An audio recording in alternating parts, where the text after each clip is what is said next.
So one of the biggest mistakes I see when I first start working with a fighter is planning out their weekly training schedule.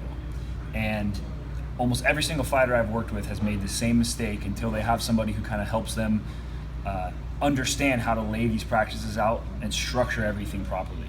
So a typical fighter schedule when they come in with me, let's use MMA as an example, will look something like this. Let's say wrestling.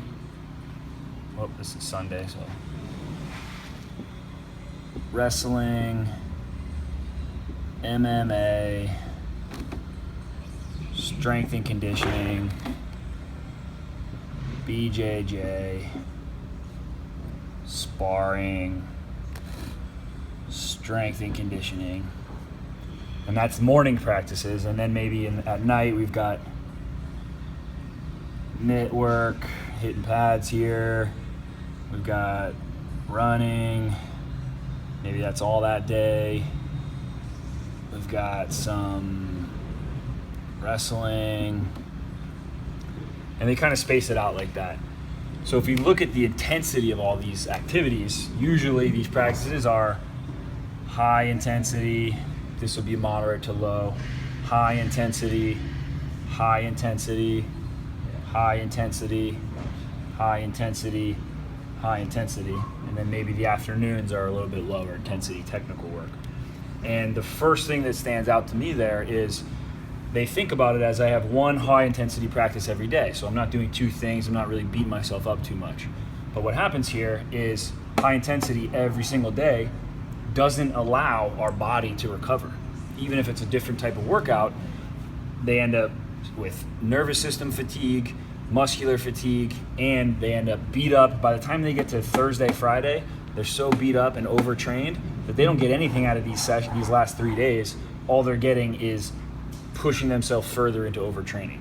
And obviously we've seen tons of fighters getting hurt, pulling out of fights, and they don't understand why that stuff's happening because they think they've planned this out. So usually the first thing I do when I have an athlete come in is they fill out a training schedule that looks like this, and they map out low intensity, high intensity, and moderate intensity practices, and then I help them structure it. So some of my fighters, when they come in and we map this stuff out, their weekly training schedule will look more like this. We've got Monday morning, wrestling. Monday night, strength and conditioning. Tuesday morning is BJJ, technical work. Tuesday night, off or light LSD, long slow distance cardio.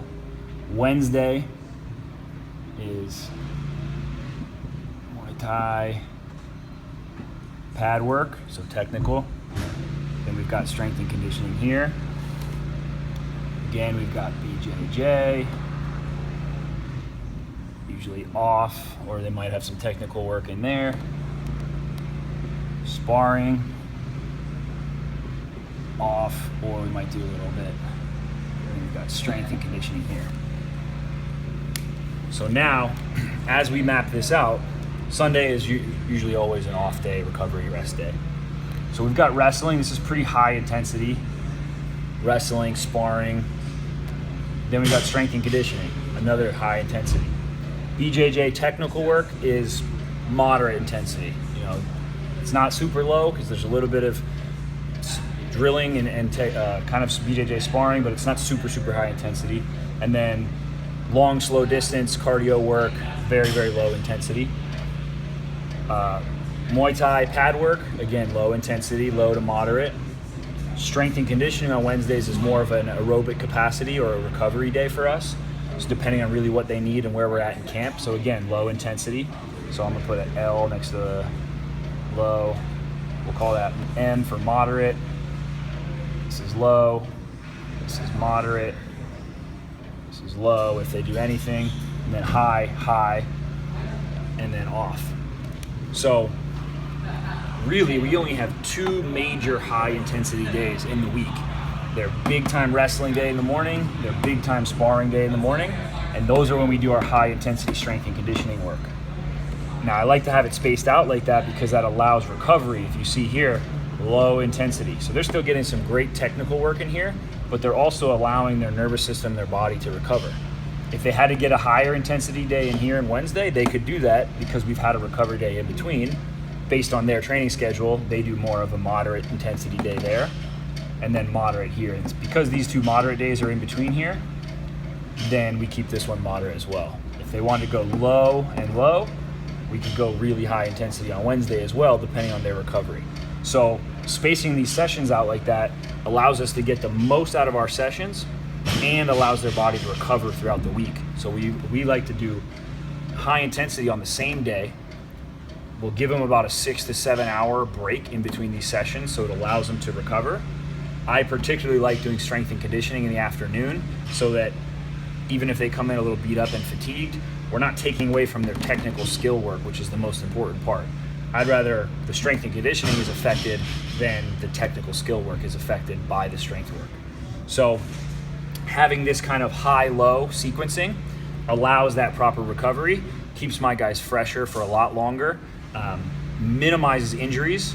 We don't have a lot of injuries with our fighters during camp or even outside of camp, and just keeps them fresh, and then make sure that we maximize what they're getting out of all these sessions. Because if they're fatigued going into this Friday sparring, which is arguably one of the most important sessions of the week and the highest risk of them getting hurt, and they go in that fatigued, already beat up, they're not going to get anything out of that, and most likely they're going to overtrain and they're going to get hurt. So that's one of the most important things that I do with my fighters is help them to understand how the body works in terms of recovery and help them plan these practices out better.